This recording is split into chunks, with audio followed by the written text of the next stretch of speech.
Bad workman blames his tools. Macron planned to throw Boris under the bus, backfired into own face. Furious French politicians have attacked Brexit Britain over the ongoing migrant crisis in the English Channel. Figures from across the EU states' political spectrum rounded on Boris Johnson's government after 27 people drowned while trying to cross the stretch of water yesterday. Among the dead were 3 children and a pregnant woman. Others attacked Emmanuel Macron's administration, claiming it allowed politics relating to the EU and Brexit may have led to the human tragedy. It sparked calls for immediate action to resolve the issue. Around 47,000 people have attempted to make the perilous journey this year alone. Reacting to the news, Daniel Fasquelle, the mayor of Touquet Paris Plage, said, "This tragedy is a sign of the failure of the government's policy of forcibly detaining in France migrants who are seeking asylum in Great Britain.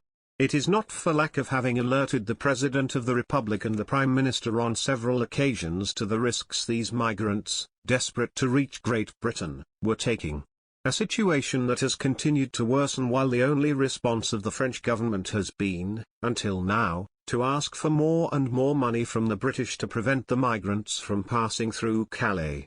Faced with this situation, I ask that the French government immediately open negotiations with the British authorities with only one point on the agenda: the British must finally accept to welcome on their soil the asylum seekers to investigate their asylum application. This absurd and inhumane situation must end as soon as possible." Socialist politician Jean-Luc Mélenchon said shame on those who made this possible and first of all on the smugglers. He called for open safe access to the UK to stop more migrants from dying. Meanwhile, Anne-Sophie Pelletier, an MEP for the French Socialist Parti La France Insoumise, slammed the governments of Boris Johnson and Emmanuel Macron for creating an inhuman policy towards refugees. She accused them of harassing them every day and trampling over their fundamental rights. Thierry Mariani, an independent MEP and former cabinet minister, took a different tact. He claimed that the only way to prevent such tragedies from happening again in the Channel is to effectively control our borders. He claimed that encouraging and supporting illegal immigration leads to such tragedies. Anne Hidalgo, mayor of Paris, said her thoughts are with the victims. She claimed that action must be taken and it is time to show humanity at our borders. Ms. Hidalgo went on to call on the authorities to take their responsibilities and to put an end to the actions of the smugglers. Both Mr. Johnson and Mr. Macron have agreed more needs to be done but are yet to establish a concrete way of fixing the issue. On a more detailed report, the French, faced with accusations that they have been dilatory about the Channel crossings, point out it takes only a moment to look at the death toll in the Mediterranean over the past 6 years to know that if solutions the size of a tabloid headline could quell the urge to cross the Channel, then it would have been found. More than 20,000 people are estimated to have died in the Mediterranean, and more than 1,300 this year alone. But Britain is hitting back, saying France is not supposed to be a failed state like Libya, and should do more to close down the people smugglers.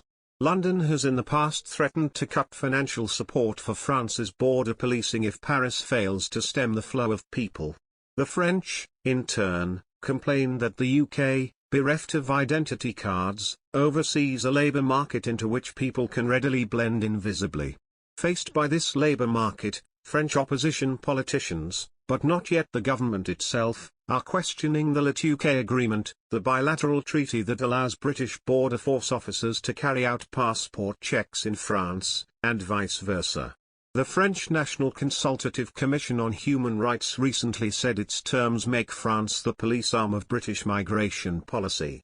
Before Brexit, it is claimed, this was justifiable, since the UK was subject to the EU Dublin Convention, which obliges asylum seekers to apply to the first country in Europe where they have stayed. With Brexit, that obligation dies. As each side manoeuvres, neither dare go beyond the brink.